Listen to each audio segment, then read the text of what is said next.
Welcome back to part 3 of this series where we're taking a look back at the inaugural class of NASCAR Next. So far we've reviewed 6 drivers, and right now it's time to review the final 3 in this series. And we're going to start off with Mr. Sergio Peña. Sergio started off his career with a lot of promise, getting the opportunity to begin racing in the K&N East Series with Revolution Racing, a team known for giving up-and-comers their first shot at a competitive car, especially through NASCAR's Driver Diversity program. He got a start in 2010 and he'd go on to get 3 top 10s and finish 12th in the standings. When added to the first class of NASCAR Next, he would be re-signed by Rev Racing, where he'd scored 3 victories along with a total of 7 top 10s and 4 top 5s, finishing 5th in the standings. Peña during 2011 would also join in as one of the 11 of NASCAR's Drive for Diversity program that season as a Colombian-American NASCAR driver. In 2012, he would run full-time for Hattori Racing in a number 1, where he would get 8 top 10s and 3 top 5s, finishing 10th in the season. He would not be signed full-time for 2013, but he did run in 3 races in both the K&N West Division and the East Division for various teams until 2014, when he returned to Rev Racing for one more season where he'd score 1 win, 2 top 5s, and 6 top 10s, finishing 12th in the standings. Then in 2015, he'd make just 4 starts, 1 for Hattori and 3 for Rev Racing, resulting in his final NASCAR victory at Virginia International Raceway and 2 more top 10 finishes. Then in 2016, he'd make just 1 start for Sam Hunt Racing, finishing 12th, and after this, he would not be seen in the world of NASCAR as a driver again. And so now, having talked about one of NASCAR's many diverse drivers, let's talk about another one, and Mr. Daniel Suárez. Originating from Monterrey, Mexico, Daniel Suárez is a commonly known name to most NASCAR fans today, but perhaps his performance has gone down compared to how he first started. In 2011, Suárez was establishing himself as one of the first stars of NASCAR's Mexico Series, having been racing in the series since 2009 at the age of 17. During the span of 6 years, Suárez would earn 10 victories, 26 top 5s, 39 top 10s, and 13 pole awards and 76 career starts in the Mexico Series,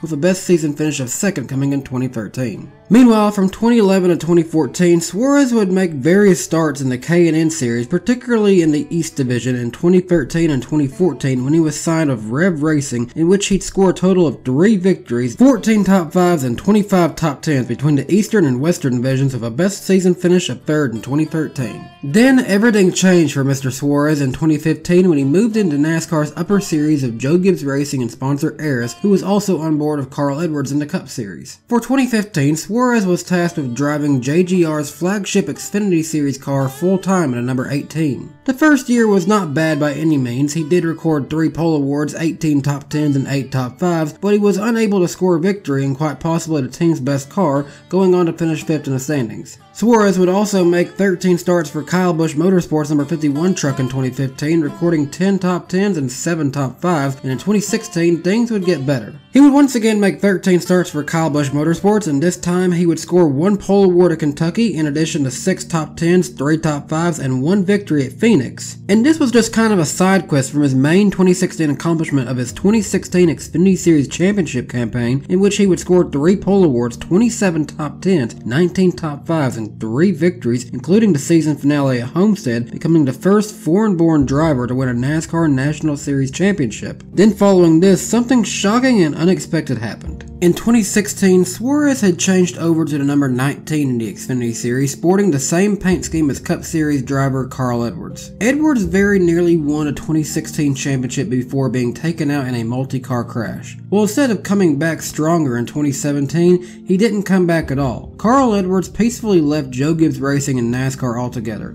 and nobody has seen or heard from him since. And while there were reports that suggested Edwards had even considered coming back to NASCAR with Chip Ganassi Racing in 2020 to replace Kyle Larson, it appears as though he will never come back. As for his replacement at Joe Gibbs Racing, Daniel Suárez, I think that it's safe to say his time at Joe Gibbs Racing was a little bit of a letdown. His rookie season, he scored 12 top 10s and 1 top 5, failing to make a 16-driver playoff field in the same year where all 3 of his JGR teammates got wins, and in a car that had won many times the previous year and contended for the championship. Now, I guess you can throw that off on him being a rookie too, but it didn't help that things were not improved in 2018 with a new teammate in Eric Jones in a 20 after being a rookie the previous season in a 77, and Daniel instantly had somebody to be compared to then. For Jones, 2018 was great. He got his first win at Daytona and he made the playoffs. Daniel Suárez, however, may have messed up bad. Not only did he not win Pocono, where he got the pole and had a dominant car, but he also only had 9 top 10s and 3 top 5s in a season where he guaranteed the media that his team would make the playoffs. Needless to say, with the closure of Furniture Row Racing and Suárez failing to deliver that big promise, nobody was too surprised to see Suárez replaced by Martin Truex Jr. in 2019. Truex came in the next year and won 7 races in the same car that Suárez had been driving, so the car was never an issue. As for 2019, Suárez would drive the 41 for Stewart-Haas Racing after Kurt Busch moved on to Ganassi Racing, and he recorded 11 top 10s, 4 top 5s, 1 pole award, but once again missed the playoffs in yet another top ride, and he was one and done in the 41 with Cole Custer taking over in 2020. And as for Suárez, he has now been relegated to Gaunt Brothers Racing number 96 Toyota, and while they have support from Toyota themselves, the 96 car arguably is not off to a good start, failing to make the 2020 Daytona 500 and currently ranked 31st in the driver's standings of Suárez. I'm not sure what the future holds for Daniel, and while I wish him luck, his last few years in the Cup Series have not been very good to him. And from one driver in Daniel Suárez who's had an up and down career, let's go talk about another guy who's had an up and down career with Mr. Darrell Wallace Jr. Or at least that's what his legal name is. At this point, everyone in NASCAR simply knows him as Bubba Wallace. Bubba Wallace has been a huge inspiration for NASCAR fans of all races, having grown up in Mobile, Alabama, and I have to say props to Bubba Wallace on making it out of Alabama and having a heart for my Tennessee Volunteers. Even coming over to Knoxville and suiting up for a practice of Coach Butch Jones' Volunteers, and at the fall Bristol race in 2016, he had a very special smoky gray Tennessee helmet. As a Tennessee graduate, that was definitely one of my favorite crossovers. But as for Bubba Wallace in 2011, he had been making a name for himself with Rev Racing in number 6, getting 5 wins between 2010 and 2011, and towards the end of 2011 it was announced that for 2012 he had signed on to Joe Gibbs Racing as a developmental driver. He ran a 2012 K&N East season in number 18, picking up 1 pole award, 7 top 10s, 6 top 5s, and 1 victory, finishing 7th in the standings. While doing this, Wallace also had the opportunity to race in the Nationwide Series as well for Joe Gibbs Racing by making 4 starts, getting 3 top 10s and 1 pole award at Dover, leading for 36 laps at Iowa as well. Then in 2013, this would lead to a 2-year deal with Kyle Busch Motorsports,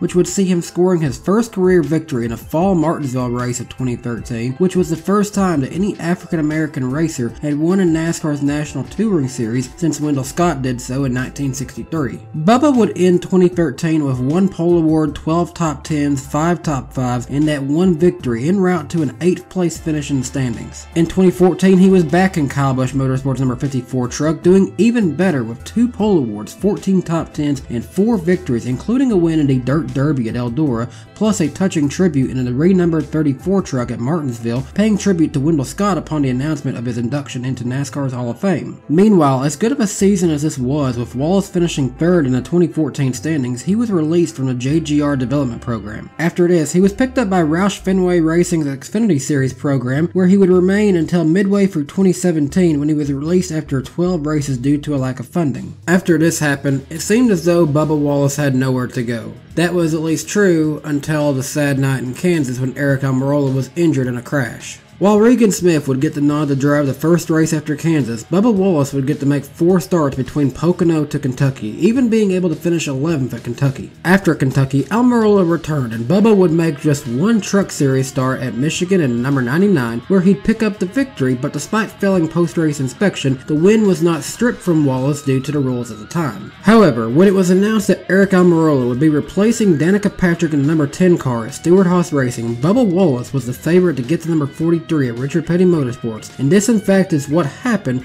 and is where he has remained ever since, and in 2018's Daytona 500 he impressively finished 2nd. And while sponsorship issues may still be there, it is great to see Bubba in the Cup Series because he is such a great character for the sport, and I wish him a lot of luck in the future of his career, and hopefully one day Bubba Wallace will get that first victory in the Cup Series, and I'm sure it'll be a very awesome celebration. And that concludes this little mini series. It's really nice to take time and look back at the talent in NASCAR Next has brought us, and I know that they will continue to bring even more. If you enjoyed this video series, please give it a like, it helps my channel continue to grow, and please share it with your friends. This particular script took a long time to write and produce, so I'm not quite sure how soon the next one will come, but it does look as though everyone is enjoying this series, so I might do 2012 at a later date, but it might not be coming immediately soon. I've got some other projects I'd like to work on. Have any thoughts you'd like to share? Drop a comment down below and let the discussion continue. And if you're new to my channel, please hit subscribe and turn on notifications. I'm doing a giveaway at 15,000 subscribers for some DannyBTalks merchandise and a new 124 scale ARC